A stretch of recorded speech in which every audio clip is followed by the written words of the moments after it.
রান্নাঘরে সব কাজগুলো শেষ করে ভাবলাম একটু বসি, কিন্তু সংসার কি আর বসতে দেয়। আজকে আবার রান্নাঘরটা পরিষ্কার করতে গিয়ে বেশি সময় নিয়ে ফেলছি। আসলে রান্নাঘর যখন আমি ক্লিনিং করা শুরু করি তখন কেন যেন মনটা থামতেই চায় না, মনে হয় শুধু এটাই পরিষ্কার করতে থাকি। কিন্তু সেটা পরিষ্কার করলে তো আর হবে না। পানি খেতে খেতে মনে পড়লো, ও ঘরটা তো গুছাইতে হবে, আরও কত কাজ বাকি। তো চলেন আপনাদের সাথে রেখে কাজগুলো শেষ করে ফেলি। আজকে আবার কাপড় ভিজাবো। সকালেই ভিজাতে চাইছিলাম, কিন্তু একবার দেখলাম রোদ উঠে, আরেকবার দেখলাম বৃষ্টি বৃষ্টি ভাব, তাই সাহস করতে পারি নাই। কিন্তু হঠাৎ করে দেখি এমন রোদ উঠছে, এখন কাপড় না ভেজালেই না। আর এই কাপড়টা ভেজালেও শুকায় যাবে ধুয়ে দিলে। এর মাঝখানে আবার কন্যাকেও গোসল করায় ফেলছি। তো আমাদের মেয়েদের যে সেই সকাল থেকে টানা একটা যুদ্ধ শুরু হয়, সে যুদ্ধটা আসলে রাতে ঘুমাতে যাওয়ার আগ পর্যন্ত চলে। আপনারা ছেলেরা যে মনে করেন আমাদের কাজগুলো একদম সামান্য কাজ, একটা দিন আমরা সকাল থেকে যা যা করি আপনারাও তাই করে দেখবেন।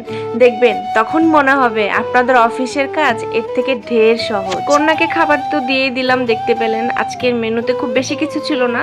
আলু ভর্তা করছিলাম, ডাল রান্না করছিলাম আর মুরগির মাংস। তো এই সবগুলাই আবার আমার কন্যার খুবই ফেভারিট। যদি ঝালটা একটু কম দেই, আলু ভর্তাটা খেতে সে খুবই পছন্দ করে আমার মতো। বিয়ের আগে তো ম্যাক্সিমাম সময়ে পড়াশোনাটুকু বাদ দিয়ে ফোনেই বেশি সময় কাটতো, টিভি দেখে সময় কাটতো। তখন আম্মু কত বলতো, নিজের উপরে যখন পড়বে তখন কেড়েভাবে শুয়ে বসে মোবাইল দেখতে পারবা।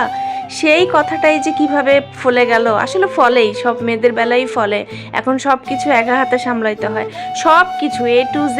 পানির মগটা এখানে থাকলে এখানেই পড়ে থাকবে, সেটা যদি আমি না সরাই সেখান থেকে সরবে না। মেয়েদের শান্তিটা শুধু মায়ের কাছেই থাকে। মায়ের কাছে গেলে যেমন শান্তি লাগে, আবার মা যদি মেয়ের বাড়িতে আসে, বিশ্বাস করেন ওই মাটা না কখনোই চায় না তার মেয়ের কষ্ট হোক। আমার আম্মু যখনই আমার কাছে আসে, আমি ঘুম থেকে উঠার পর দেখি নাস্তা রেডি আমার বাসায়। আমি কোথায় তাকে করে খাওয়াবো, কিন্তু সে উল্টা আমাকে করে খাওয়ায় যায়। তারপর দুপুরে কি কি রান্না হবে সেগুলো কেটে ধুয়ে সব কিছু রেডি করে রেখে দেয়। তারপর যা যা অপরিষ্কার আছে সেগুলো নিজে নিয়ে চলে যায় ধোয়ার জন্য।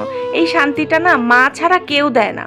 হ্যাঁ, হাজবেন্ড তো যতটুকু চেষ্টা করে তো করেই, কিন্তু তারও তো অফিস থাকে, তারও তো আলাদা লাইফ থাকে, তাই না? সে তো আর হাউসের কাজগুলো সেভাবে করতে পারবে না। কিন্তু মাই একমাত্র মেয়ের কষ্ট বোঝে। এই আমার মা যখনই আসে, কোন বালিশটা ছিঁড়ে গেছে, কোনটাতে তুলা ভরতে হবে, কোনটায় আবার নতুন করে কভার লাগাইতে হবে, সব কিছু আমার আম্মু দেখে।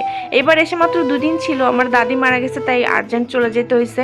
কিন্তু ওই সকালবেলা পর্যন্ত, ভোরবেলা পর্যন্ত দেখি আমার বালিশের জন্য আলাদা করে আর কি কভার সেলাই করে যাইতেছে, মানে তুলা ঢুকানোর যে কভারগুলো সেগুলো।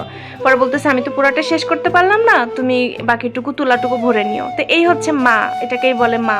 মারা সবসময় চায় মেয়ের সংসারটা সাম্রাজ্যের মতো থাকুক। তো আপনাদেরও কি আমার মতো এরকম ব্যস্ততায় দিন কাটে, নাকি আপনারা কাজগুলো ভাগ করে নেন? অবশ্যই কিন্তু আমাকে কমেন্টে একটু জানাবেন। আর আজকের ব্লগটা কেমন লাগলো সেটাও জানাবেন। আপনাদের সাথে কথা বলতে বলতে আমার সব কাজ হয়ে গেল। আল্লাহ হাফেজ তাহলে।